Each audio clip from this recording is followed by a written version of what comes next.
in the 21st century. Hard-working people working hard for you and me. Moving higher, time and time again. Through the years you'll find us here. Moving higher.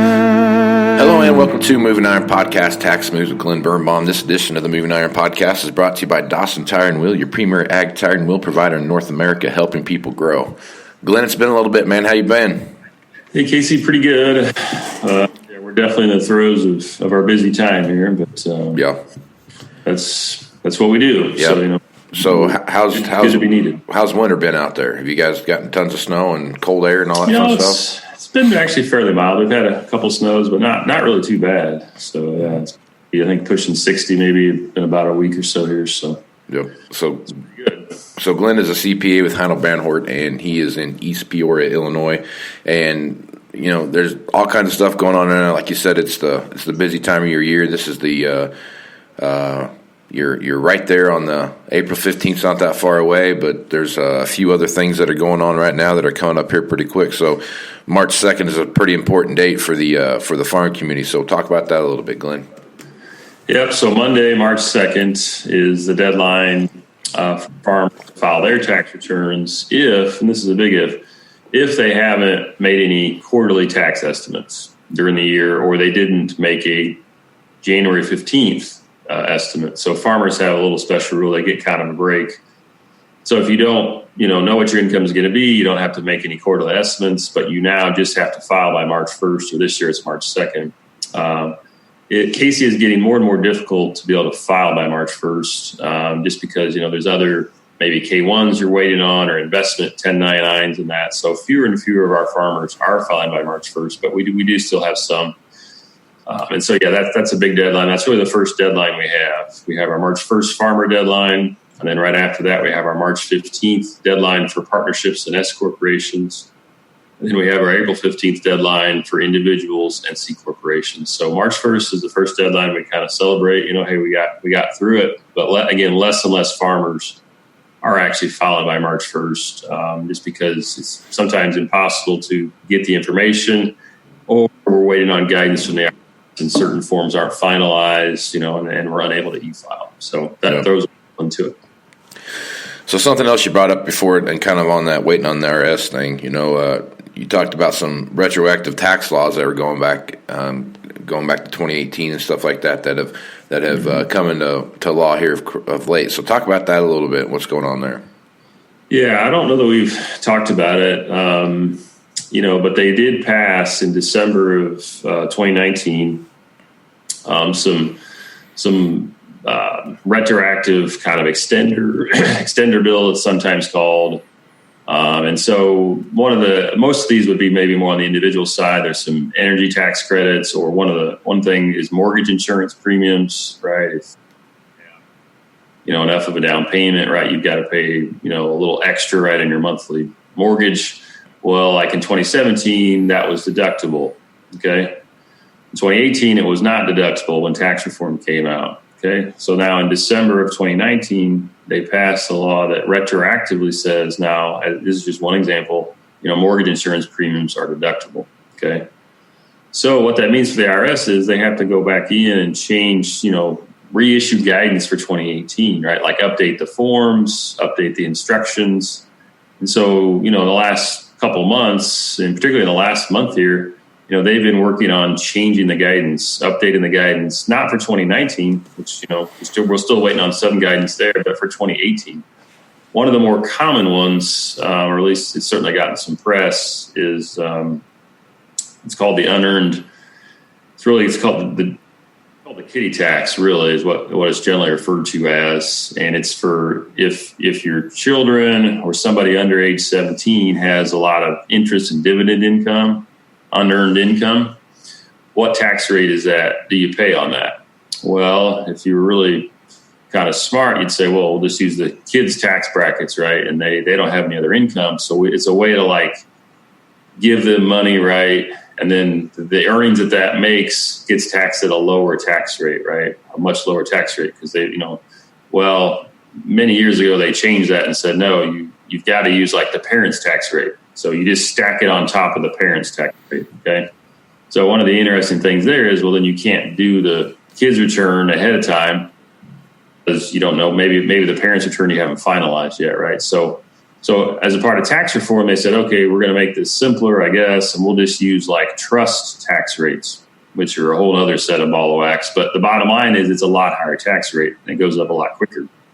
Well, then there was press about if Gold Star families or, these trust funds that people have been set up. And the bottom line is now that's not fair because, we're paying too much tax for some of these children that like lost their parents basically, or, in military service. So in December of 19, they fixed this and say, we'll let you optionally either use the parents' rate or use trust rates. And so again, the IRS has to come out with guidance and, put in procedures for how to do this, right? And so it's just they've had a lot on their plate with tax reform, but now they've got even more with this retroactive bill that was passed just last December. Yep, there's always something changing, and I can't. These politicians want to make things go back and give people credit for those kind of things, so they keep getting reelected. Yep. But it's it's not the IRS's fault, right? If Congress passed something, in December of a year, they've got to deal with it. And this was pretty common, as you remember, Casey, we talked about before we got on air here, with depreciation rules, bonus depreciation, or Section 179. Right? We would come to December and not actually know what the depreciation rules were.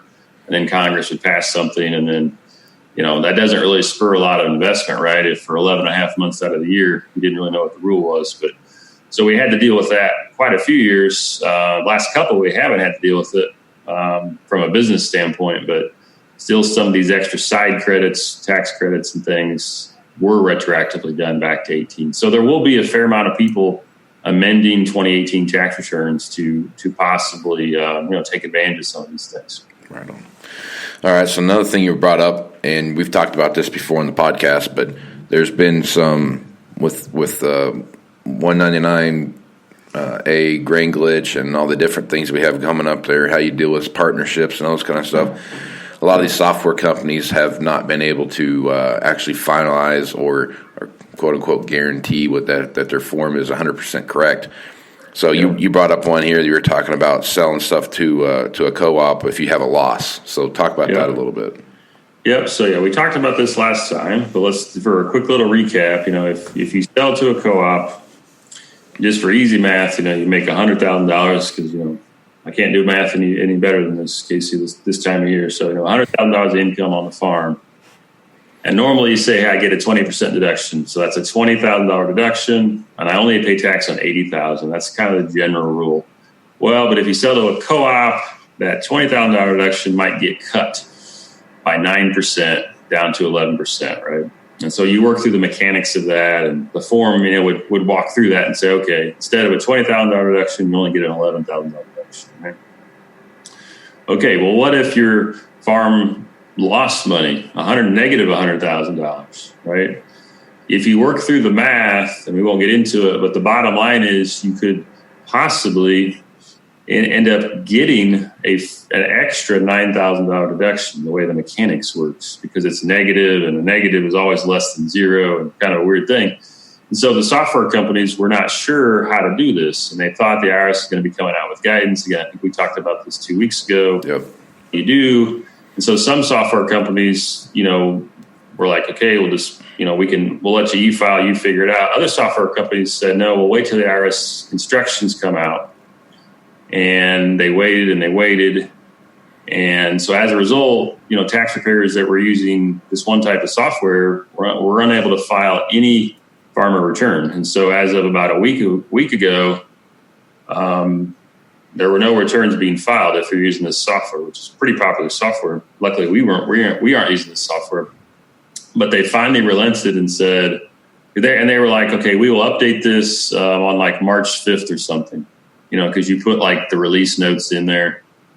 Well, people are like, well, March 5th isn't going to help us, right? Because the deadline's March 2nd. So They finally relented and said, well, we'll just let, we still don't know what the answer is, but, whether it's zero or negative or positive, but at least now, so in this last week, there's been a ton of farmer returns actually submitted, because the other alternative would have been, okay, you just have to paper file this, so instead of electronically filing, which the IRS really doesn't like you to do, you got to print out the return, sign it, get it in the mail, so it was really a big problem.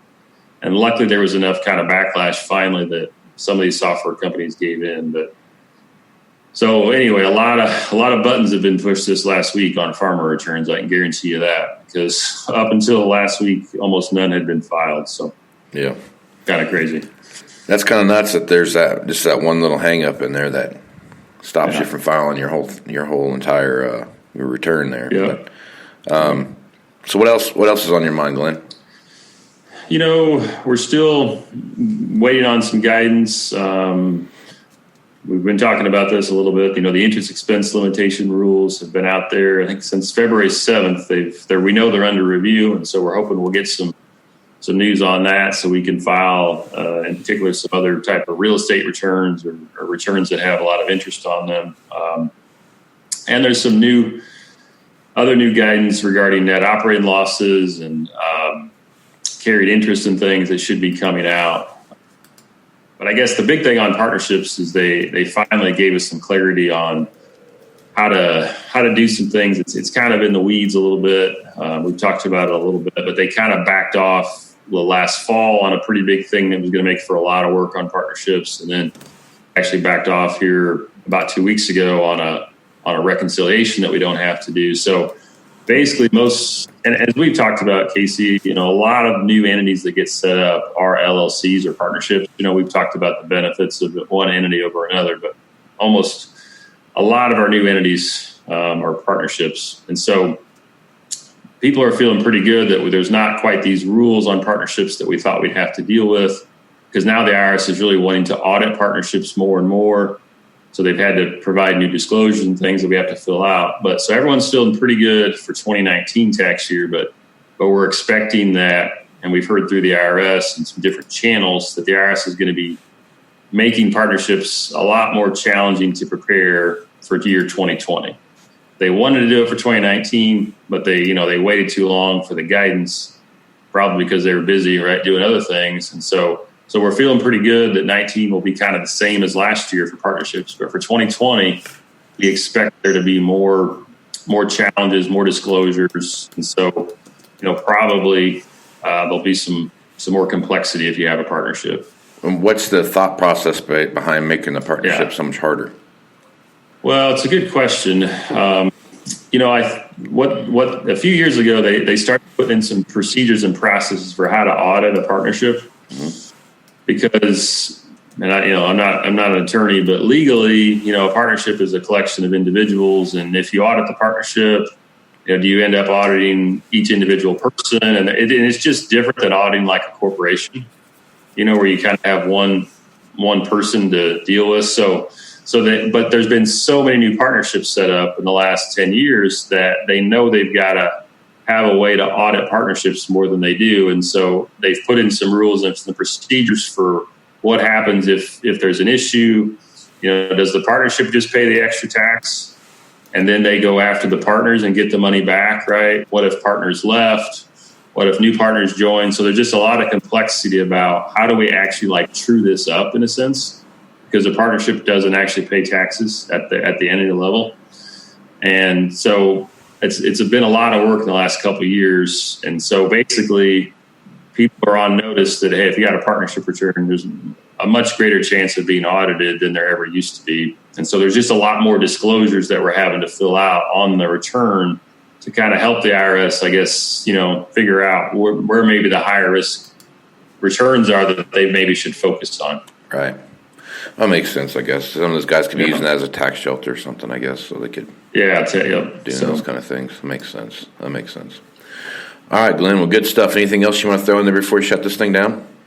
No, I think that's good. Okay. Just say I hope everyone gets a reminder of their deadlines, but it's April 15th is really not that far away. So yeah, that's the old deadline. So Good deal. Well, Glenn, if folks want to reach out to you and get some help or guidance in something that they're working on, what's the best way to do that? It's best to reach out to me at Heinel Banner just through our phone here, 309-694-4251. Be happy to talk to anyone who might have a question. Alternatively, you can always look me up on Twitter at Glen Birnbaum is my handle. Right on. Well, I'm Casey Seymour with Moving Iron Podcast. Make sure to check out my social media at movingironllc.com. Also, if you're out there on any of the podcast platforms where you can find this, iTunes, Google Play, Stitcher, wherever it might be, feel free to leave a review about what's going on here. If you like what you see, it sure helped me out if you could leave a review about what you think about the podcast here. Also, check out movingironllc.com for all the latest news about moving iron that's out there, and make sure you check out the Global Ag Network and the great podcasters out there like the folks over there at the Dryland Farmer Podcast. So until next time, I'm Casey Seymour with Glen Birnbaum. Let's go move some iron, folks. Out. Moving iron in the 21st century. Hard-working people working hard for you and me. Moving iron time and time again. Through the years you'll find us here.